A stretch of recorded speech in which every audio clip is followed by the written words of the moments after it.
The Lunar Year event is right around the corner. In our opinion, this is one of the best events of the entire year because we get incredible trade bonuses, increased lucky chances, we've got shiny boosts to certain Pokemon, and we also see the return of a very rare Pokemon in Pokemon GO. This is the Lunar Year event. Oh, Gimmighoul's here. With Go With Us.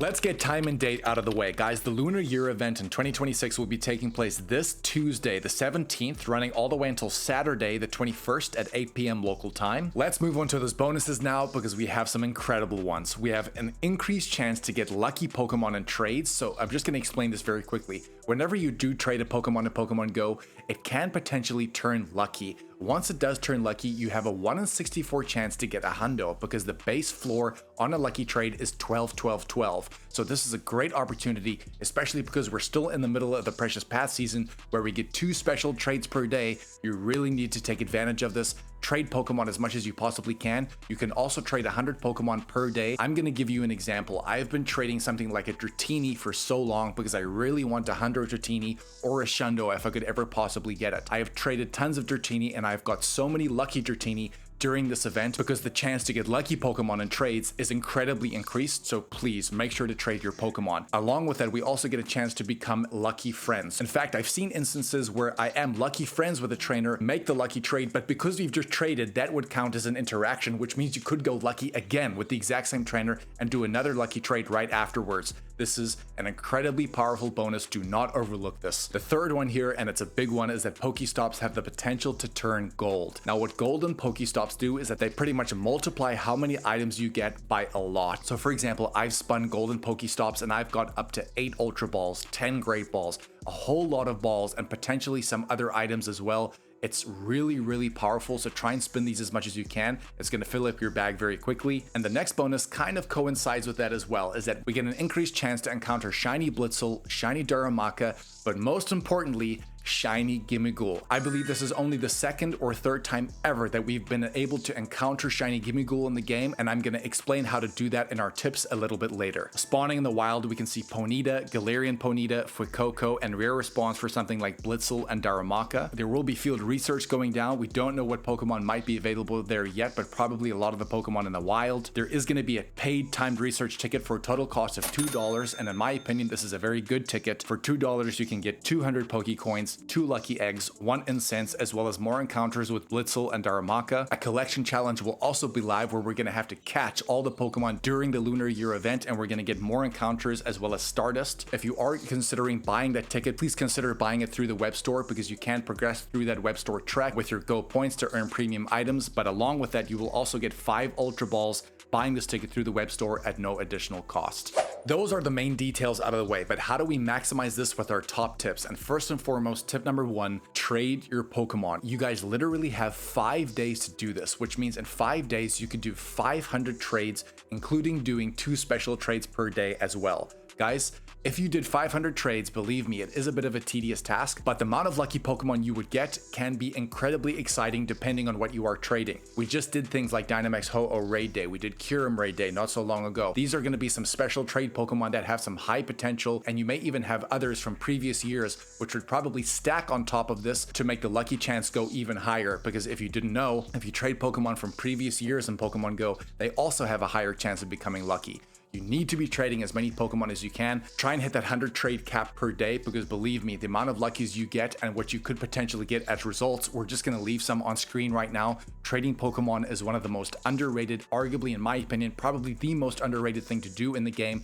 This is how we get great results. This is how the pros get a lot of good Pokemon, how they get Shundos, how they get Schlundos. If there was ever a time you need to get into trading, this is the event for that. Tip number 2, and we're going to focus on our rare Pokemon here, is going to be how do I get the best chance of getting shiny Gimmighoul. These golden stops that will be available during this event will not spawn roaming Gimmighoul. Technically, there are only 2 ways to spawn roaming Gimmighoul during this event. The first way is to use a golden lure that you can only get by sending postcards through your Pokemon Scarlet and Violet game, and I believe the refresh rate is about every 5 days or so. So to use a golden lure, that's going to last for 30 minutes, and around that golden lure, of course, you can get multiple items, but it will potentially spawn roaming Gimmighoul, although it won't spawn every time.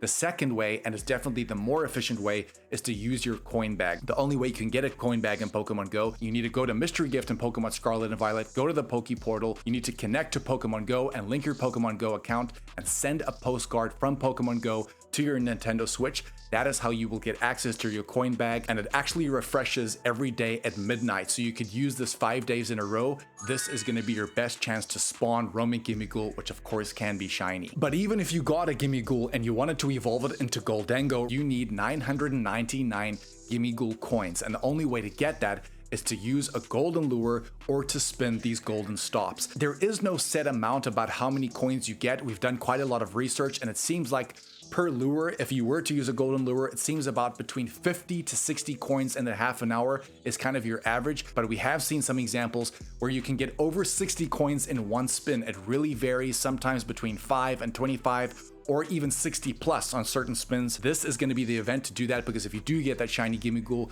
you're going to want to get those coins. But as much as you need 999 coins to evolve into Gholdengo, you will definitely need the candy as well as XL candy to do that. The reason why you want to do that is that Gholdengo right now is currently the 15th best ghost type attacker in the game, because once it does evolve, it does take on a steel and ghost typing. In the Ultra League right now, it's currently hovering around the 150th spot, but it's actually in the Master League that's breaking into the top 30 right now, currently hovering around the 27th spot. Gholdengo is definitely something you want to go after. It is the big hit of this event.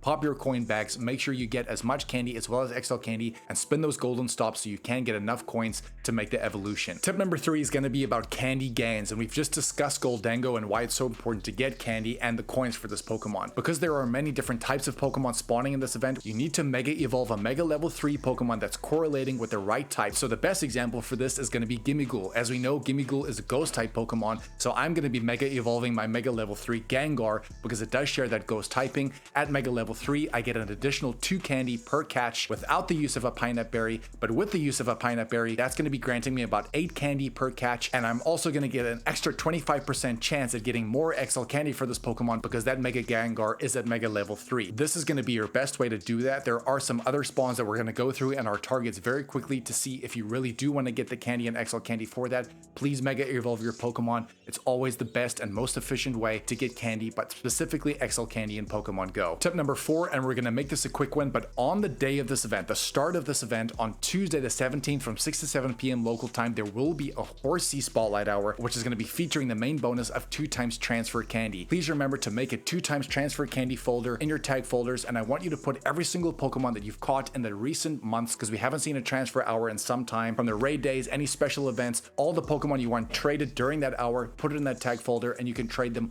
all at once when you select all of them. An incredibly underrated candy bonus. Those are some top tips you want to be focusing on, but what are some top targets that we know we can go after during this event? Target number 1 is actually going to be our new 5-star raid boss, which is going to be Solgaleo. Coming back into raids, you will not be able to get the fusion energy for Duskmane Necrozma or Dawnwings Necrozma because that energy only comes from Necrozma raids. Solgaleo right now is actually not the best raid attacker on the Psychic and Steel type of things, but in the Master League, this Pokemon has actually performed very well. It's currently hovering around the 30th spot, so if you did want to get a Hundo Solgaleo, it actually has broken into the top 10 or 15 before. With a little meta shift or a little move update, this could change things, so if you do get the Hundo, make sure to power up that Solgaleo. Target number 2 is going to be both Ponytas going into Rapidash and Galarian Rapidash. If we focus on the Cantonian Rapidash right now, as a fire type attacker, it is breaking to the top 100, currently hovering around the 93rd spot, but there are much better picks out there. But this Pokemon in the Ultra League, in my opinion, shines the best. It's currently hovering around the 250th spot, but again, next season that could shift with a little meta update. This could shift as well,